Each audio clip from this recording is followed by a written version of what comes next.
How's it going? Good evening, everyone. I am rocking the 50s housewife look this evening because I have been playing that role today.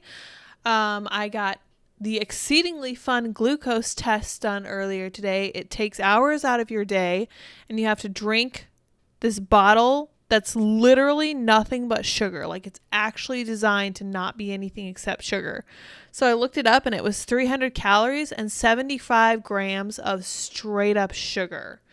And what they want to do is test and see how you respond to that much sugar at one time and make sure you're within certain parameters. I don't know if I passed or not. I'm assuming I did because I've never had any problems along that vein. But being pregnant does affect your body's ability to process sugar. So hopefully I passed. I'll know tomorrow or the day after. So we'll see what happens. I feel like I've seen a doctor once or twice a week this entire ridiculous process is crazy. I'm sure I'll get used to it over the course of one or two more pregnancies, but we'll see what happens. It's been fun. It's getting hard for me to pick things up. I'm growing. I look like a pyramid, I think, because I'm just like, this is the smallest part of my body now, and I just get wider the further down I go, except, obviously my feet.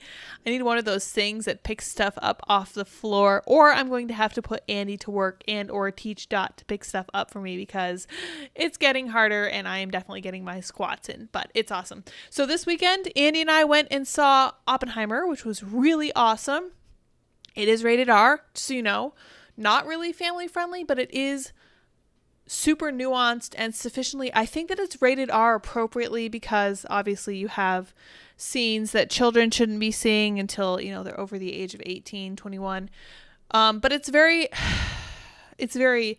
I would say, tasteful. Typically, I never feel that adult scenes add anything to the conversation because I don't think that Hollywood views sex as something that actually is important. But it was handled very well in this movie, and I felt like they approached it tastefully enough that it was worth it. It was like a significant part of the show. Unfortunately, Oppenheimer is a very flawed human being. It's a very good movie. I felt like the lead actor, I don't know how to pronounce his name. I think it's Killian. I'm gonna call him Killian. He plays in Peaky Blinders. He did an excellent job. It's very clear that he had been eating very, very little. He is very, very thin. He is, hey, thank you, Stuart, for your super chat. Baby coins for you and Andy. That's right. Baby coin to the moon. We're going to be talking about babies too. In today's show, we have some really good news. We're going to start with some lying ladies, and then we're going to talk about Barbie. I'm going to talk a little bit about Oppenheimer because there was a character in there that I liked.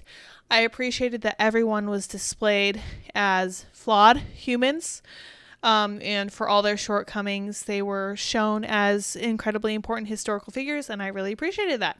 But let's start with some people who are not going to be significant historical figures because they are liars.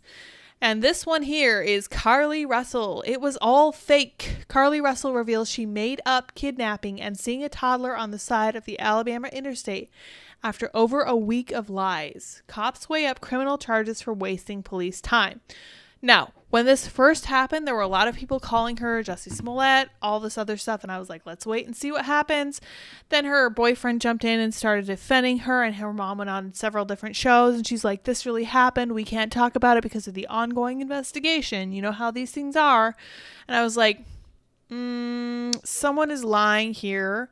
I don't really like it. And I don't know what's going to happen next with her because this says cops weigh up criminal charges for wasting police time. Not surprising. Who saw this coming? Show of hands in the chat. Honestly, I'm not at all surprised. Looking at what she Googled before this happened, she Googled Taken. She Googled the age limit for Amber Alerts. She Googled how to steal from her job. She's not she's 25. She still lives at home with her parents. She's trying to make ends meet. She's a student. I get it. It's not easy. Life's not always easy. I will say that as a daughter who lived at home with her parents into my 20s, because I had no other choice because we were trying to save money and made very, very little money, I never sized up how to steal anything from anywhere, and I worked, in nursing. There would have been opportunities to steal stuff if I'd been looking for them. I never was, because my understanding was always that I was just going to work. It didn't matter if I was going to get ahead. I wasn't going to come up. It was fine. I was just grinding along at the bottom of the pile. No big deal. Adrian, thank you so much for joining us in the chat. We love having Adrian here. She gives me good pushback when I give Trump a hard time, and I appreciate it. But Carly did not need to do this. She just needed to keep her head down and keep grinding, but she couldn't do it. She needed excitement. She needed attention. She needed fame. And this is where it got her. This is what happens. But attention is a currency. And I'm going to look at this next story because I thought this was super interesting too. A store owner says a woman who went viral after claiming she won the Powerball was lying. Here's how the winners actually get confirmed. And I was thinking about it and I was like, how on earth did she get away with this? How did she get away with saying she'd won $1 billion in California? That's crazy. A video of a woman claiming to be the winner of the $1.08 billion Powerball ticket was untrue. If the woman claimed herself as a winner, she would have had to endure a lengthy verification process. No kidding. The process can take months and includes the assistance of law enforcement officials. Well, it probably should, right? A day after the California lottery confirmed that a store in Los Angeles, California had sold a $1.08 billion Powerball ticket, an unidentified woman told reporters at the store the jackpot was hers. The store owner's granddaughter later told Inside Edition that the woman was not actually the winner of the jackpot and that the actual winner had not yet come forward. The woman is far from the only person in history who has fibbed about winning the large lottery prize, but in California, a vetting process ensures that not just anyone can claim a prize. Well, yeah. States can already track down where the winning tickets are sold and use this information to verify ticket holders. Winners of the Powerball or Mega Millions who have a year to claim their prize can submit a claim form. From there, the state begins its lengthy confirmation process. This confirmation process includes staff at lottery agencies and law enforcement. Carolyn Becker, a spokesperson for the California Lottery, told Nexstar Media Group. These officials will ask winners to corroborate where the ticket was sold and how many tickets they'd purchased. Becker told the publication that they also verify identities, look at security camera footage, and analyze the ticket brought in to see if it is a forgery. If someone files a false claim and is caught during the verification process, they can face felony charges. Yeah, it's crazy. These are huge amounts of money we're talking about, even after the ridiculous amounts of taxes taken. Sometimes the verification process can take months.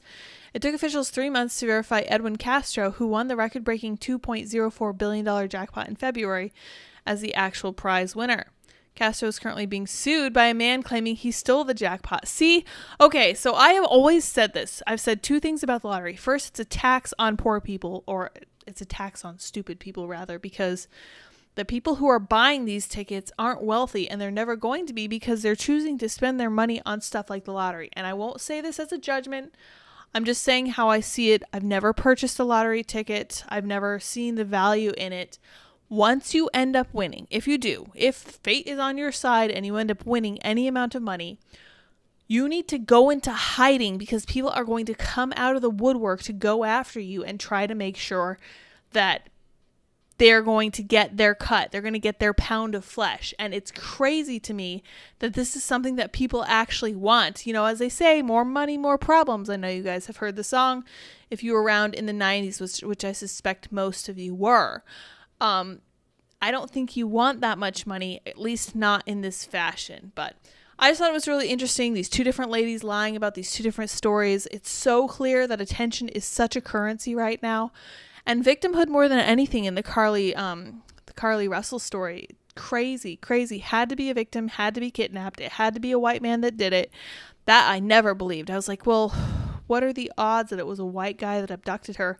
And with orange hair, that's so specific. There's no way that cops wouldn't be able to track this person down. But I was right. It just took me longer to come to that realization than most people because I really do like to have the full, as much evidence as humanly possible. And this is why I tend to not draw my conclusions on the first day that stories like this come out. People are constantly like, what do you think about this? What do you think about this?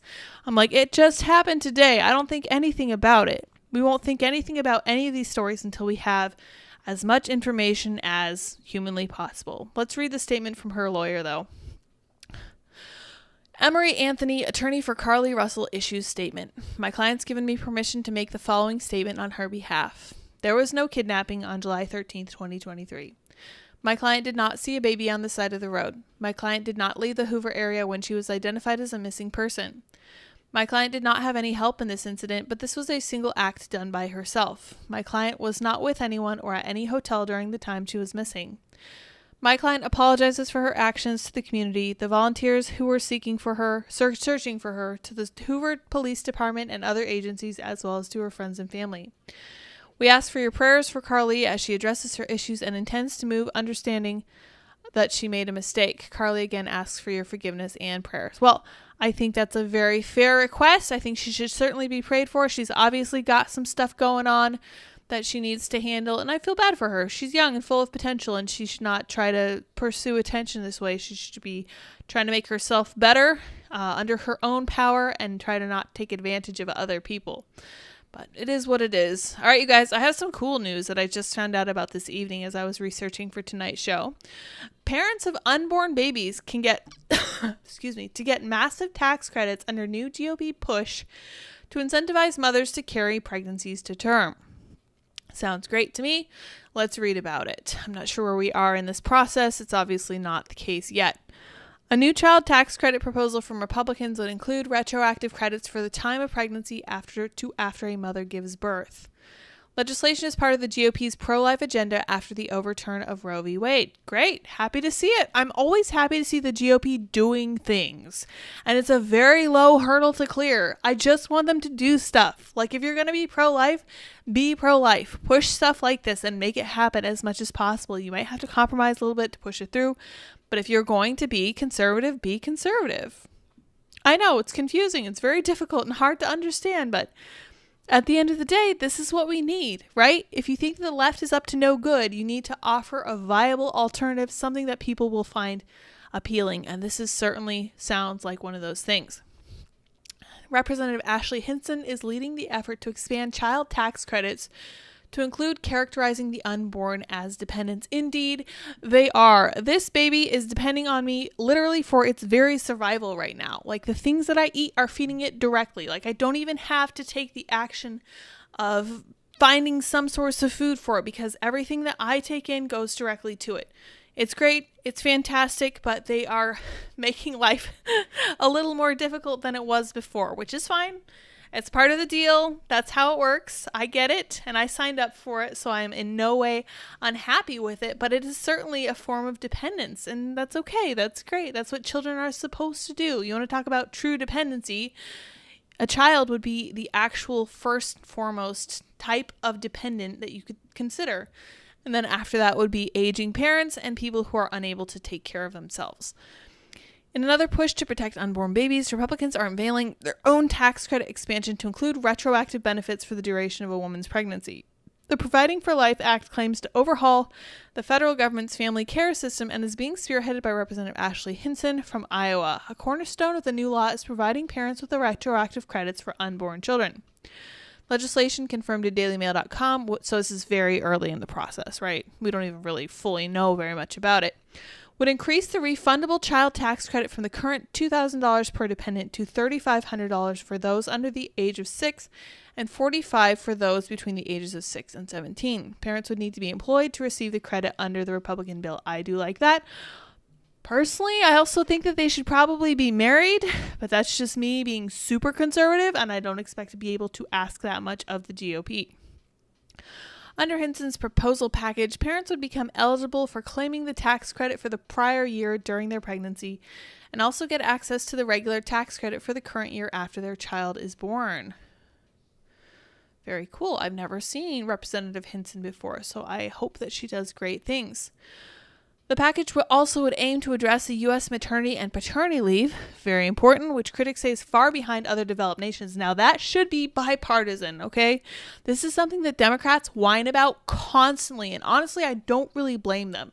If other countries are able to accommodate maternity leave, and yes, paternity leave, which is something that's really incredibly rare in the U.S., then the U.S. should be able to as well. Countries, some companies, not countries, some companies will go above and beyond. For example, PublicSq HERE, which is where Andy works, is great. They have a really cool $5,000 bonus if and when you have children and or if you adopt a kid. Really, really neat initiative, and I appreciate that. Not sure about the paternity leave status, but whatever works. We're grateful, really happy that he's there. So states would also receive incentives under the package to implement guidelines for fathers contributing to payment of women's pregnancy costs. That's cool too. You want to incentivize men to be part of their kids' lives. You want to make it easier for them to be able to spend time with them. I think that's great. The Dobbs decision last June reversed that decision and sent, so the bill comes as Republicans continue to push pro-life agenda, blah, blah, blah, overturn of Roe v. Wade. The Dobbs decision last June reversed that decision and sent abortion laws back to the states to decide. More than a dozen states had so-called trigger laws, which outlawed abortion once the SCOTUS decision was handed down in 2022. Some GOP lawmakers have expressed openness to putting federal-level limitations on abortion, like limiting the procedure to the first 6 weeks of pregnancy. I think that's a great idea, but people like Donald Trump will tell you that that is too extreme of a stance. Well, I don't think it's too extreme of a stance at all, because if abortion is wrong, it is wrong at any stage. And I know that's hard for some people to hear, but it's just the bottom line. I remember when I was in anatomy and physiology, listening to my anatomy professor and being curious, like, where he stood on this. And all he ever said was, this is clearly where life begins. There is no other place where it could possibly start. And with that understanding, this is where the human life starts developing. Unless you can watch this over the course of the following 9 months, you can see what happens. So let's talk a little bit about the Barbie movie, because I've seen a lot of positive feedback on it from conservatives, and I can't help being kind of annoyed by this feedback. I'm very confused by the new Twitter logo. It's incredibly confusing.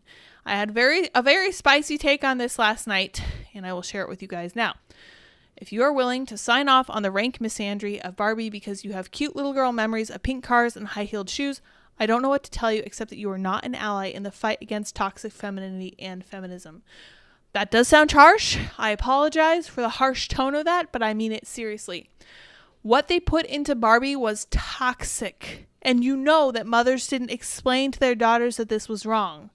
They went in with their daughters, they enjoyed it, they soaked it in, they remembered what it was like to have a Barbie and to have those cute little high heel shoes and the cute pink car and all the cute clothes and all the fun stuff that comes with being a little girl. That's great. It's fine to have great memories of that stuff, but there's a reason that the director chose not to tell people what was actually in the movie. This is gross. It's just gross. It's just more social justice nonsense. And it's dull and it's boring. And it frankly demeans half of the human population. And I have a problem with that. I appreciate the men in my life. Even though men have come after me for sticking up for men's rights, and that's caused me to kind of step back my defense of them, it doesn't matter. They still comprise half of the human population, and they deserve the exact same positive treatment that we give women, period. And Piers Morgan kind of agrees with me on this. Kind of questionable character though he is. If I made a movie that treated women the way Barbie treats men, feminists would want me executed. Of course! Of course! Let's read. What is the patriarchy? I bet most people reading this haven't a clue. Even I don't really understand it, and according to radical feminists, I'm supposed to be the very personification of what it supposedly represents. But it's a word that is said so relentlessly in the smash hit new Barbie movie that it's worth knowing exactly what it means. And that's something I'd like to point out to all these conservative ladies who are soaking in all the retro joy of having a Barbie movie. They went for the Barbie appeal. Patriarchy is hammered relentlessly over the course of this film. It is not subtle. It is not something you can work around. It's gross. I'm sorry. I really don't like it. And I don't like the idea that appealing to a woman's sentimental side is going to allow you to shoehorn in leftist values, especially on mothers with little girls. To me, that's just really gross. I find that to be especially incredibly shady. Now, I will say that I have a clear, I don't have a bias here because I did not play with Barbies when I was younger. My mom did not think it was good. My mom was no feminist. She was super conservative, but she did not think it was good for little girls to have something like a Barbie to which to aspire, right? She didn't think that was the right kind of role model for a little girl. She would probably tell you that the proper role model for a young woman is the Proverbs 31 woman, which is functionally a businesswoman who also keeps house and earns money for her family. Very cool situation. If you guys haven't read Proverbs 31, you should do that now. It's very inspiring. It's very aspirational. Definitely not Barbie, because Barbie is nothing but materialism. Wild to me that people are pushing this stuff from the right. Really kind of gross. The literal translation derived from the ancient Greek word patriarchies, is the rule of the father and denoted the reality at the time that men were the titular heads of the most families and organizations.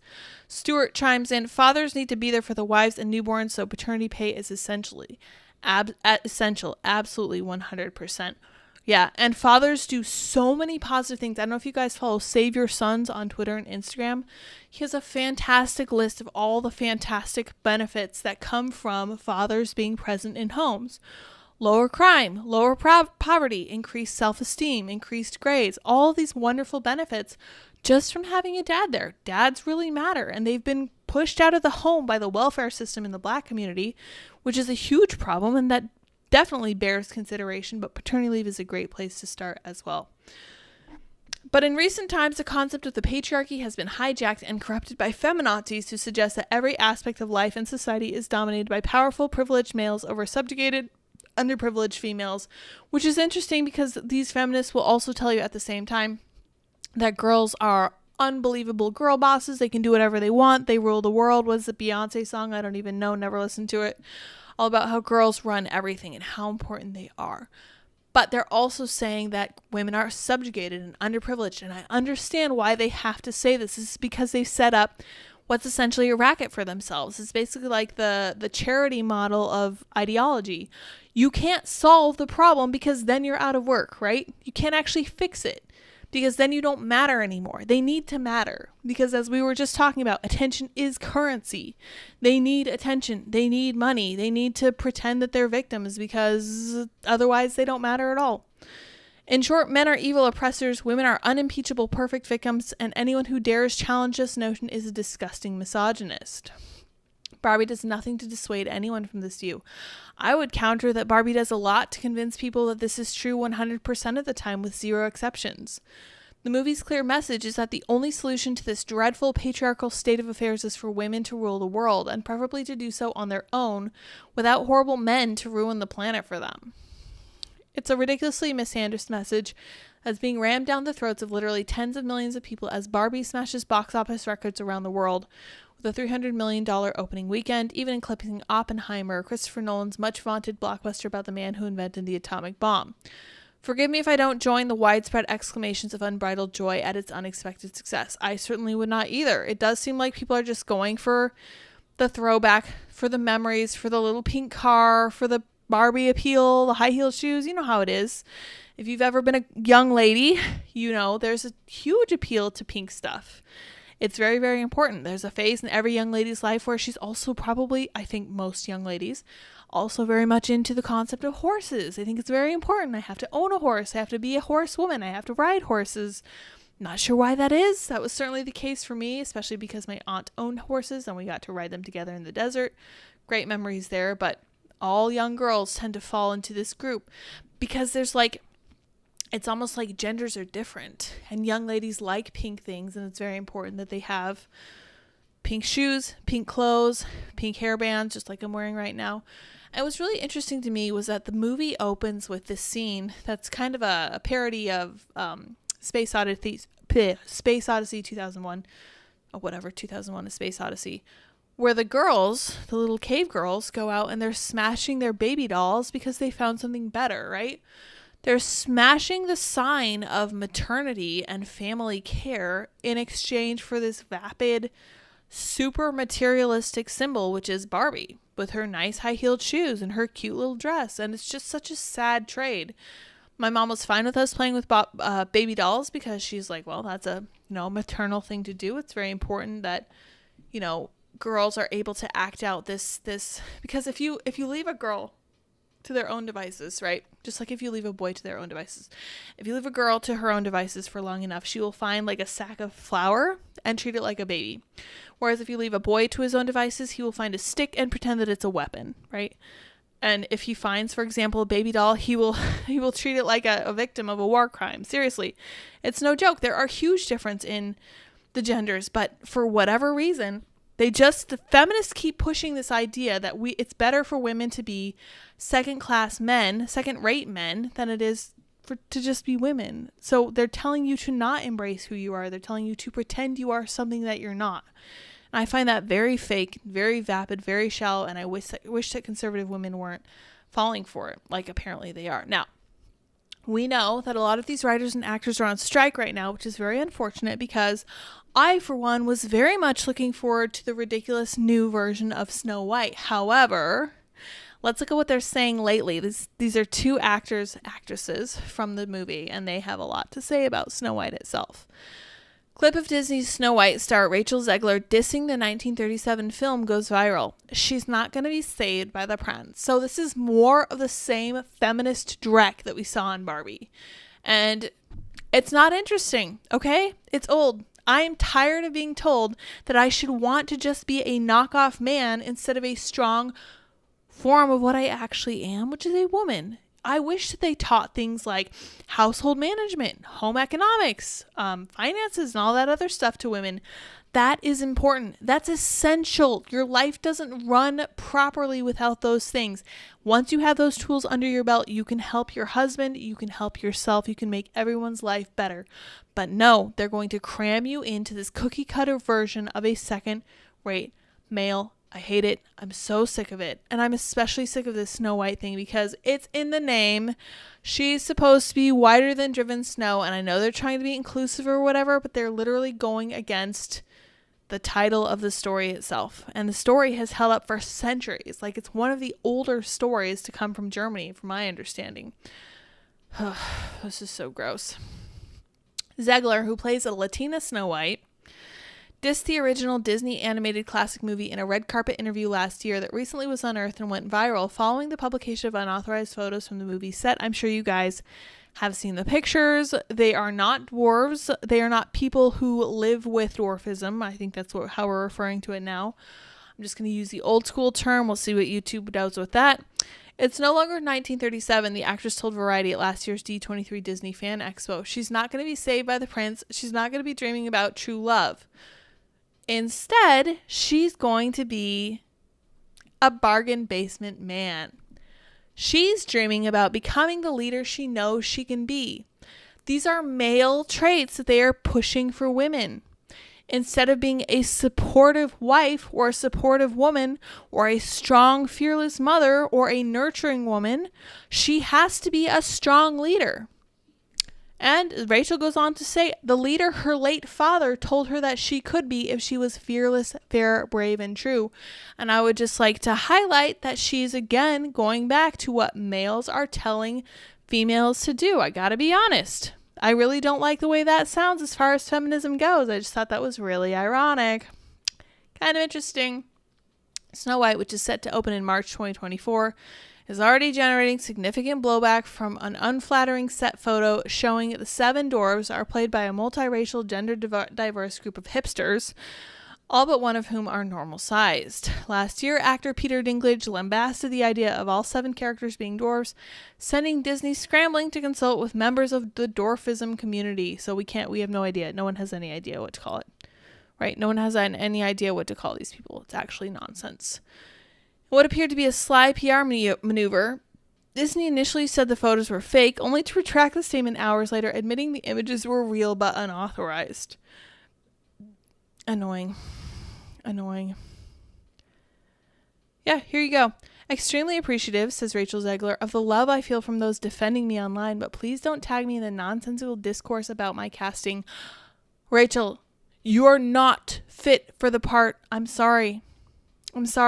It's going to be hard to hear because you have been fed the lie that there is a subversive form of white supremacy in everything you do in this country. And it's a lie. And I'm sorry that you soaked it in. I'm sorry that you believe it. I'm happy that you got this part because you're a fine actress, I guess. You deserve to succeed just like everyone in the US, but you're not right for this part. You can get a different one. This isn't the first time Rachel Zegler has alienated potential ticket buyers with her wokeness. In 2021, she shamed Americans who don't speak Spanish during her promotional tour for the West Side Story remake. The movie did not provide English subtitles for Spanish language scenes. Yeah, well, the good news about that is that no one remembers her West Side Story remake, I'm pretty sure. I don't know why I have all these ads for Sucrate. That seems kind of weird, maybe because I was talking about taking the glucose test. But on a more realistic note, on the topic of ladies, this is a piece from Elle about Kitty Oppenheimer. I don't know if you guys have seen the movie. I appreciated the very realistic depiction of Kitty Oppenheimer. So apparently in real life, she was a former communist. She had been an actual card-carrying member of the Communist Party, like apparently many of the people in Robert Oppenheimer's life. But she was also to some degree an alcoholic, and that is portrayed in the movie. I don't want to share too many spoilers, but she was portrayed pretty well and pretty realistically by the movie. I liked very much that she did stand up for her husband at his security hearings. And in the movie, she is shown as kind of berating him and belaboring him because he's not standing up for himself. And she has a particularly testy exchange with one of his detractors, a guy who basically called him out as a traitor. And she said, "I can't believe you shook his hand. I would have spit in his face." She has the opportunity to do that at the end of the movie, and she does not. But it's very clear that she wants to, and she certainly does not shake his hand. And I couldn't help being impressed by this portrayal of a woman who is a wife and a mother, and it's very clear that that's very, very hard on her. She's actually portrayed as having a hard time dealing with a crying infant for the entirety of a day. And her husband comes home and their son is crying. And he's like, "Shouldn't you go to him?" And she goes, "I have been going to him all day." And she's drinking. And I'm like, yeah, it's hard. It's very hard to be a mother. It's hard to be in demand 24/7. I completely get that. The fact that she was willing to stand up for her husband, and the fact that the movie did not see a need to try to erroneously cast her as someone who thought it was in her best interest to act exactly like a man, to me, was exceptional. So she was one of, I felt, the greater characters in the movie. She was a flawed woman. She was divorced. Like I said, she was a communist. She was borderline alcoholic, at least, if not fully so. She led a very interesting life. She's a botanist, former member of the Communist Party, eventually a yacht captain. Kind of an interesting background. He was a bit of a womanizer. There was a lot of that kind of adult material. People are human. People do all sorts of crazy stuff, including historical figures. But I wanted to draw attention to her because I don't think she's going to get a lot of attention. This was one of the only pieces I could find about her. I was very impressed with her actions on her husband's behalf during the course of the movie because he was rather unjustly persecuted, which is basically the thrust of the whole movie, which you guys probably know if you know anything about him. But kind of an interesting character, really played well by Emily Blunt, and she was a pretty disagreeable woman, and I respect that, as I've said in the past. So, all right, you guys, like I said earlier, I was confused by the X instead of the Twitter bird that we have now. Twitter's blue bird comes crashing down. Cops are called as Elon Musk has the sign removed from the firm's San Francisco headquarters without notifying security, as he changes the company's name to X after 18 years. This is so interesting to me, although it's not all that important, because I appreciate the element of chaos that that Elon Musk brings to Twitter. And I don't know if you guys saw this, but apparently participation over on Threads, which was supposed to blow Twitter out of the water, is down 70% from when it first started, which I could have told you because it seemed to me like one of those places that leftists were fleeing to in order to push back on actual freedom of speech, just like Mastodon was early on when Twitter was acquired by Elon Musk. I think it's great. I love the chaos. I think the tech world as a whole needs to be shaken up, and I think it's fantastic. That's exactly what Elon Musk is doing. I think, flawed as he is, history will probably look back on him with much the same ire as it looks back on Oppenheimer, honestly, although he did nothing so significant as building the atom bomb. I think that the element of chaos he's introducing is really kind of scrambling people's brains. People who expect things to be a certain way. They expect social media to kowtow to all their demands all the time. They expect everyone to just get along and do what they say. He's not allowing that to happen anymore, and I cannot be more grateful. Honestly, not perfect. It's fine, whatever, but I like what he's doing, and I hope that he keeps it up. I hope he continues to shake up Twitter, and I hope he actually turns into something profitable. I don't know what that's going to look like. He's going to have to get a little creative, and it's going to be challenging for sure, but we'll see what happens there. I just thought that was fun. Now, slightly more significant. Oh yeah, Stevie J says Threads equals Google Plus. Yeah. Planet Fatness says I kind of liked Google Plus, but the name was dumb and nobody used it. Yes. Well, it's fine to like something, but if no one else is using it, there's no point. Bridget May says, liberals say bacteria is considered life on Mars, but a heartbeat is not considered life on Earth. That's correct. I've heard that too.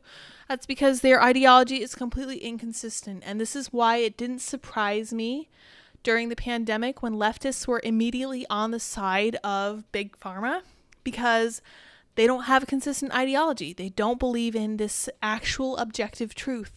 They believe in whatever suits them at the time, which is why you were able to have punk stars who were singing about sticking it to the man and simultaneously singing Kyoto Now like Bad Religion did. And I remember even in high school, I was like, what is the deal with these people calling for big government, calling themselves against the man and calling themselves countercultural? Because they're not, and they have to know they're not. It's because they don't believe in anything. They really, really don't. Now, I come from a background and a family where beliefs were everything. I mean, everything, to the point that it actually was kind of detrimental. Like, it's hard to engage with your kids when your beliefs matter that much, like almost more than your children, which is honestly, I don't really like. But yeah, man, because the Democrats don't have those solid beliefs, they will shift like the wind, bacteria, life on Mars, heartbeat, not life on Earth. Wake Up Waverly says the bird has flown the coop. You might say it escaped. That's pretty good. It's pretty good. Adrian says Google Plus was way better than Facebook. I never used Google Plus, so I'm not sure. Planet Fatness says, why is Elon's wife mad at him? He's in love with his ex. But he also has SpaceX, so I think he's kind of trying to unify all the brands in kind of one overarching brand. We'll see what happens. Who knows? Mulan didn't have Mushu. Fake story, says Texas Ranger. I want a movie with Ryan Reynolds starring as MLK. Yes, I have seen those for sure. Stevie says by their own logic, they're erasing white people and being racist to white people. Right, but again, they're not consistent. They don't care. They don't like the idea of white people, and they will do everything in their power to scrub them from all of the history. So we know, we see it, we call it. It feels like it's all getting rather shaky. I will say it's starting to feel like it's kind of on its secondary legs, kind of getting its second wind, and then I hope that it really expires over the course of the next 3 to 5 years. There was a school board member who was escorted from a meeting by police. This is a great story. After vehemently disagreeing with a policy change that would have forced teachers and administrators to tell parents when their children were socially transitioning. And it just warmed my heart. And it made me really think that if this is happening in California, where people are being removed for being too vehement in their defense of this kind of ridiculous leftist woke ideology, it can happen anywhere. It could be coming to a city near you. So stay tuned. Don't give up hope. Don't be black-pilled. It's going to be okay in the end. Speaking of going to be okay, let's look at what's going on in Florida, because that is, in fact, the center of the universe, because it's where I live. Obviously, just kidding. Let's read about this. Categorically false. Black member of Florida curriculum group fires back at Kamala Harris's criticism. A prominent civil rights figure who helped craft Florida's African American history standards has blasted VP Kamala Harris' assessment of the curriculum as categorically false. Dr. William Allen, former chairman of the U.S. Commission on Civil Rights, says Harris was way off when she claimed in a speech last week that the standards suggested slavery was beneficial to Black Americans. The only criticism I've encountered so far on the new curriculum is a single one that was articulated by the vice president and which was an error. Allen, who is Black, told ABC News in footage touted by Florida Governor Ron DeSantis' press secretary, and that is Jeremy.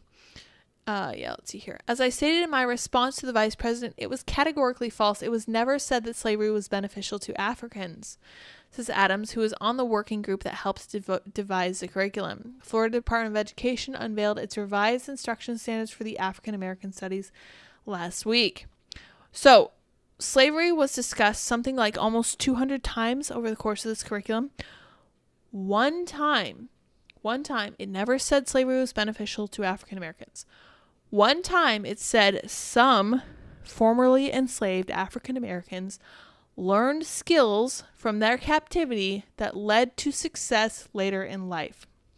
And it gave a list of people for whom this was the case, including, most notably to me, sticks out most in my mind, I have a very short memory, George Washington Carver, right?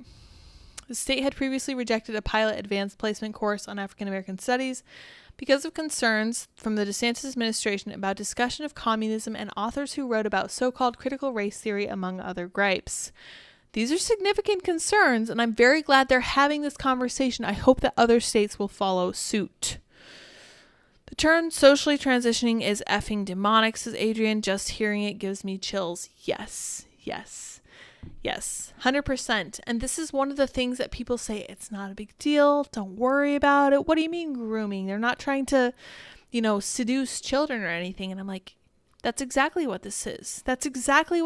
You're introducing kids to the idea that this is fine. This is normal. It's okay for you to do this. We'll hide this from your parents for you.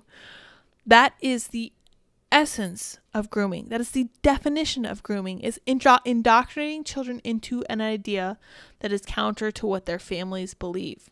Disgusting. Truly is actually demonic. Let's see here. Florida's African American History Standards Workshop was tasked with trying to help rectify those concerns. Shortly after the new standards were revealed and approved by the Florida Board of Education, a major state teachers union railed against them. Of course, because it's hard to tell whether Democrats are captured by teachers unions or whether teachers unions are captured by Democrats. It's a very incestuous relationship over there. It's disgusting.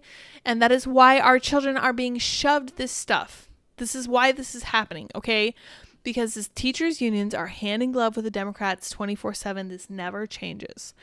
And if the sooner you figure that out, the better. And the sooner you remove your children from these schools, the better, because there is no room for institutional change when teachers unions are in charge of teaching positions and when teachers unions are fully in the grasp of the Democratic Party. The Florida Education Association issued a lengthy statement alleging that new standards requiring middle school students be taught that experience of slavery was beneficial to African Americans because it helped them acquire skills. I just have to say, we're to the point in our political dialogue where Kamala Harris is giving us things to talk about, and I can't help thinking it's so tiresome that our dialogue is at the level of Kamala Harris. This is so stupid. This is one instance from almost 200 mentions of the topic of slavery in which something incontrovertible is said that is factually provably correct in the instances of multiple people, historical figures who went on after being freed from slavery to do great things based partly on things that they learned while they were in captivity. What's even the point of discussing this? It's so simple. Why aren't we talking about bigger, more complicated, more nuanced, more serious issues? Why are we dumbing ourselves down like this? It's frustrating because I want to have those hard conversations. I want to be pushed. I want to be forced to engage with interesting ideas I'd never considered. I want to be forced to think about all these new different ideas. That's just not happening because our level of dialogue is on Kamala Harris's, and it's just a sign of where we are as a country. And I hate it. I really hate it. Deborah Mueller says, shush, that's an inconvenient truth. Well, that's not even the spiciest take on slavery that some people hold. From my understanding, I think it was Larry Elder who said, and I'm quoting him directly here, that he believes that slavery actually was beneficial to the people who now live in the U.S. because instead of living in Africa, they now live here. I won't say that I completely agree with that. It's not my spot. It's not my position. I don't have that kind of firmly held belief, but he does hold that position, and he is, he's a well-respected leader in the conservative movement. You're welcome to hold those ideas. That's fine. I think it's an interesting take. Why can't we have those conversations? Why are we dumbing this down to, oh my gosh, slavery is bad? Who knew? Who knew slavery was bad? Could have fooled me. I'm shocked. I'm shocked that Democrats think that slavery is bad. From my understanding, Republicans actually think it's pretty bad too. So does everyone. Both sides of the aisle. Stuart says homeschool is the only way. I'm inclined to believe that. Janice says there's a channel called History Debunked that talks about the white slave trade, videos that should be taught in schools. Yes. And I think I've mentioned this podcast in the past. I personally deeply appreciate Dan Carlin. Even though he's not on my political side of the aisle. I don't really care what side of the aisle he's on. I don't really know. I view him as more of a history teacher because he makes it his job to go out there and study all of the nuances of history, whether they agree with the right side or the left side of the aisle. He did a 5-hour show, a recording about slavery, and he said that people told him not to. He said this isn't a crowd pleaser. This isn't that exciting. People aren't going to like it. He said, "Why are you telling me not to do this? I'm going to do it because you're telling me not to." And I appreciate people like that very much. That slight degree of disability is exactly what we need to actually teach people about what happened over the course of history. Now, I just started listening to it. Andy didn't want to listen to it on the drive down from Boston, but I know it's somewhat depressing. History can be very depressing. Like, we live in a very nice, very cushiony time, and we are so lucky and so blessed and so spoiled right now. History can be kind of hard to consider. But slavery has touched every single country on earth for hundreds of years, every different race. It didn't matter. People of the same races would sell out their own brothers and sisters for the sake of money. And it was just a matter of making money and a matter of having influence. And it's just something that people did. It's just a facet of human nature, unfortunately. And the U.S. ended it. The U.S. and the U.K. ended the institution of slavery, and they deserve credit for that 100%. St. Miles said, stay quiet in the chat, just listen to an interesting show. Gotta go now. Tip for Dippin' Dot Treats. Thank you very much, St. Miles. We hugely appreciate it. 100%. Glad you could join us. Glad it was an interesting show. I think this will be the last story we cover just here, because this is super interesting. I find it fascinating. Media beg Republicans to move on from Hunter Biden because they know the scandal is serious. It's from Jonathan Turley, whom we love and appreciate. He's a law professor. I forget where he teaches. He's a very smart man. Let's read what he's got to say. Quote, "I wonder after this plea happened if you would advise your party to move on." That question from CBS's Face the Nation host Margaret Brennan to Republican presidential candidate Chris Christie was raised just days before a former business associate of Hunter Biden's Devin Archer gives potentially explosive testimony to a House committee in the Biden corruption scandal. Yeah, they know this is serious. They know it is. Stevie says maybe Dip will grace us with his furry presence. Unfortunately, I have isolated the Dot, so we don't have Dip in here just because I didn't want them fighting behind me. So no Dip, just a little Dot tonight. That question from CBS's Face the Nation host Margaret Brennan. Right. The media's desire to move on from the scandal is reaching an almost frantic level as millions in foreign payments and dozens of corporate shell companies are revealed and incriminating emails are released. Yeah, kind of feel bad for them, but not really.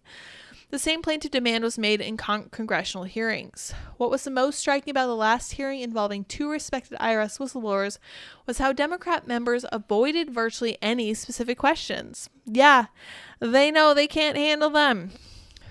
The members discussed everything from the Emmett Till murder in 1955 to whether the term two-tiered justice system is racially insensitive. Oh my gosh. And of course, Donald Trump. Guys, this weekend, I have to be honest. I kept seeing news stories about racial division and I just hit my limit and I could feel it. I was like, I'm done. Okay. I'm done hearing about racial division. I'm done hearing about racial insensitivity. I don't care anymore. The U.S. is not a racist country.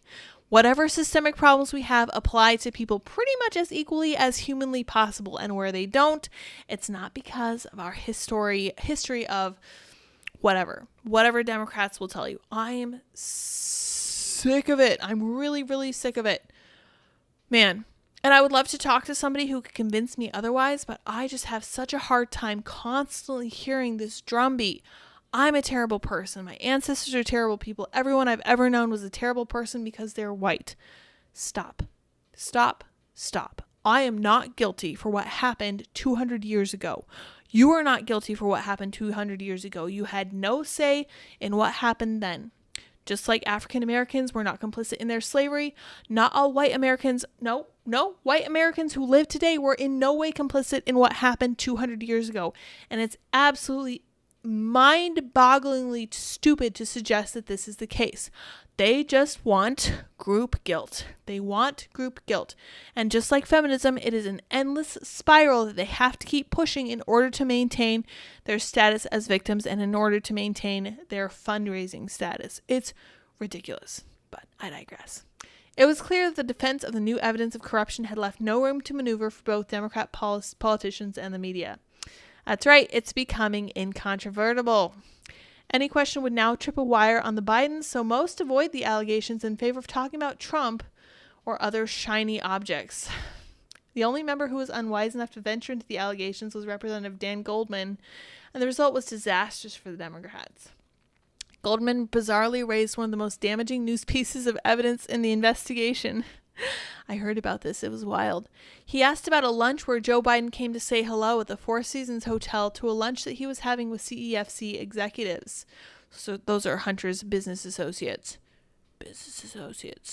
He then read how Biden associate Rob Walker described the origins of the meeting with the Chinese officials to get his dad to stop by. Hunter told his dad that I may be trying to start a company or try to do something with these guys.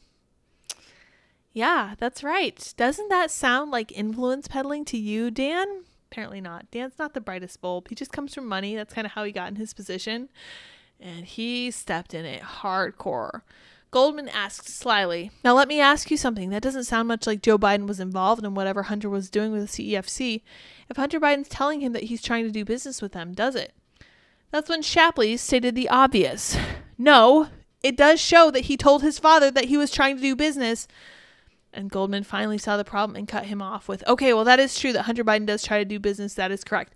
Joe Biden has consistently held that he knew nothing, absolutely nothing about Hunter Biden's business dealings. This is so abundantly untrue at this point that I don't think anyone on the left can even possibly hope to defend it. And that's kind of why they're trying to avoid it, I think, at this point. Goldman demolished the Biden defense in less than 5 minutes. Yikes. Now Archer is expected to testify that Joe Biden participated in actual phone calls with them. That will allow investigators to build further on the foundation Goldman laid. Thank you, Dan Goldman, Democrat from New York. Archer would join other witnesses like Hunter's business associate Tony Bobulinski, who said that he sat down with Joe Biden to discuss the deals. Bobulinski was instructed by Biden associate James Gillier to not speak of the former VP's connection to any transactions. No matter the severity of the revisions, the liberal media has called the investigation a clown show. Of course, they have no defense, right? They're backed into a corner. They're backed against a wall. There's nothing else they can say. It's a distraction. It's repeatedly disproven, etc., etc., etc. Even as new witnesses keep coming forward, they keep saying the same old things. Others have continued to tell the public that there remain no alleged ties from Hunter to President Biden, despite emails, pictures, and witness testimony. This is incriminating. This is a picture of David Archer. Yet it's becoming harder and harder to avoid these details. With the possible testimony of Hunter's business associates, the only hope is that Republicans might be convinced to, quote, move on. They freaking better not. They had better not. What is most notable about the question to Christie was a reference to a plea bargain. A year ago, I wrote a column on how the political and media establishment would likely use a scandal implosion to approach as the evidence mounted over the corruption allegations. Good forecasting from Jonathan Turley. After the Democrats lost the House, there was a need to cap off the scandal, and I suggested that the Justice Department would secure a light plea on a couple tax counts with little to no jail time. He nailed it. Good job, Jonathan. Members of the media would then declare the scandal closed and demand that we all, quote, move on. That's exactly what's happening. I'm inclined to trust Jonathan Turley with my life now because he can make a mean prediction, especially in the legal front. It's unnerving to see how the response unfolded so precisely as predicted. Members made repeated reference to the plea bargain to avoid further discussion. Of course. It feels like the more you know about the Democrats and how they operate, the easier it becomes to predict what exactly they're going to do. I can kind of do this with drivers on the road. I'll see somebody who comes up in the middle lane to my left. And I'll be like, okay, you're going to try to cut in front of me, or you're going to try to go to the left because the person in the middle lane isn't going to the speed that you would like them to. And I can 99% of the time predict exactly what they're going to do.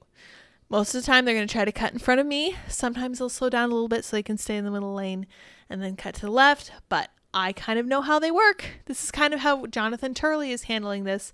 He's looking at their past. He's saying, okay, here's probably what they're going to try to do. And he's exactly on point. Members in the media were literally citing a plea bargain as dispositive, even as two lead investigators were saying it was fixed and politically influenced.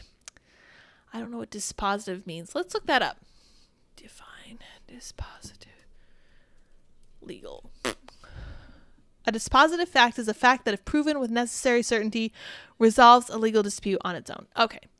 That's legal jargon for it's done, it's over, don't worry about it, we're good here, let it go. Makes sense. Some in the media attack these two IRS veterans as so-called whistleblowers, just as members previously attacked so-called journalists for discussing censorship records. That's right. That's what they called people like Matt Taibbi, Michael Schellenberger, and Li Fang, who came out and were talking about what Twitter had actually done. They tried to pretend that they weren't journalists because they were saying what they would probably call malinformation. That is information that makes the left look bad, even though it's actually true. So here are Gary Shapley and Joseph Ziegler. So grateful for their testimony. They're doing very important work. Others insisted the allegations were still unproven or unverified while showing the same lack of interest in establishing the truth. Notably, these same media outlets did wall-to-wall coverage of the false Russian collusion claims in the Steele dossier. They are now simply shrugging off what could be one of the most serious corruption scandals in modern history, despite the testimony of highly credible whistleblowers and thousands of pages of supporting evidence. None of this is going to work, of course. I hope he's right in this prediction, too. The public has long ago lost trust in the media. Indeed, the Let's Go Brandon movement is as much a mocking of the media as it is of the president. Polls show the public is not moving on, and now views this as a major scandal. A majority believe that hunters receive special protection in the investigation, while the media can continue to suppress the evidence of the allegations within their own echo-chambered platforms. Truth, like water, has a way of finding a way out. The scandal is moving forward with or without the media. Let's look at this one real fast. Yeah, majority of Americans say Joe and Hunter's business deals and links to alleged bribery scheme are serious. Bidengate gets real. A new poll shows half of Democrats believe influence peddling scheme is a scandal. Wow, even Democrats agree. That's crazy. Let's look at this one. GOP demands Biden impeachment after Hunter's ex-business partner reveals alleged calls must be held accountable. And I think this is where David Archer was speaking, because he made the case that Biden had been involved in dozens of calls on Hunter's behalf or with Hunter's knowledge or with Hunter in the call after he said that he had no knowledge of his son's business dealings. And it's becoming more and more clear that millions of dollars were paid directly to this family to get influence. I mean, it's really incredibly clear cut. Gross. Let's look at this one next. Hunter Biden put then VP dad Joe on the phone with business associates at least 24 times. Ex-partner Devin Archer will testify. I think I called him David. I think, to be fair, that they also called him David. His name's Devin. Yeah, okay, I called him David. My bad. My fault. Not New York Post. Appreciate the New York Post for sure. They're breaking these really big stories. Yeah, so this is getting out of hand, and now this is happening. Now the world can see. Hunter Biden goes to court as fight continues between GOP and White House. Let's see what he's going to court for. On Wednesday, is set to appear in federal court in Wilmington, where he will plead guilty to 2 misdemeanor court counts of failing to pay taxes and has already reached a pretrial agreement on felony gun charge. But a bigger fight continues between GOP lawmakers and the White House. I'm curious if when he goes to court, if this comes up, if there's anything left for them to say. Because if it doesn't, I'll be upset. If they have the opportunity and they let it slip through their fingers, I'll be very mad. But it sounds like they're hanging on to this for dear life. I hope that they will. I trust that they push it through into the 2024 election range, because this needs resolution. It is crying for resolution. It is the most disgusting political corruption. Open, clear, open. It's the most in-your-face form of political corruption that I think I've ever seen. And I've been paying attention to this stuff for 20 years. Like, it's never been worse than this. And they're trying to pretend Trump is the same. Categorically untrue. We are at 7:58 p.m. Thank you guys all so much for joining me. I had a great time chatting with you guys. I want to talk more about movies and cultural stuff moving forward. So if you guys see anything interesting, definitely tag me in it. It's going to be a great time for sure. I like to talk about the culture. I think it's often a lot more interesting than the political stuff. Obviously, both need to be addressed, but appreciate it for sure. Let's see. Planet Fatness. I remember when one journalist got caught citing an anonymous source and was just him making it up. Yes, the source is Dude Trust Me. I don't know if you guys have seen that, but yeah, that is the OG journalistic source. Is I made it up. Source, I made it up for sure. Source anonymous. That's right. Funny, we have names and dates, but all of Trump's accusations were from the anonymous source said. Yes, they like to cite those anonymous sources. You know, for people who are anti-logic and reason, the left is really easy to predict. Maybe that's why they hate it so much. Yeah, so a lot of projection coming from the left, and it makes them incredibly easy to read. Oh, let's see what Andy tweeted real fast. It went way up real fast. I didn't have a chance to see it. Oh, I didn't see the tweet. Andy, where is it? All right, you guys, thank you so much for joining us. I appreciate it. Have a good time over on Timcast IRL. From my understanding, Seamus is now off for vacation, and you are stuck with the original host once again. Have a great time over there. I will see you all next time. Until then, bye, guys.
How's it going?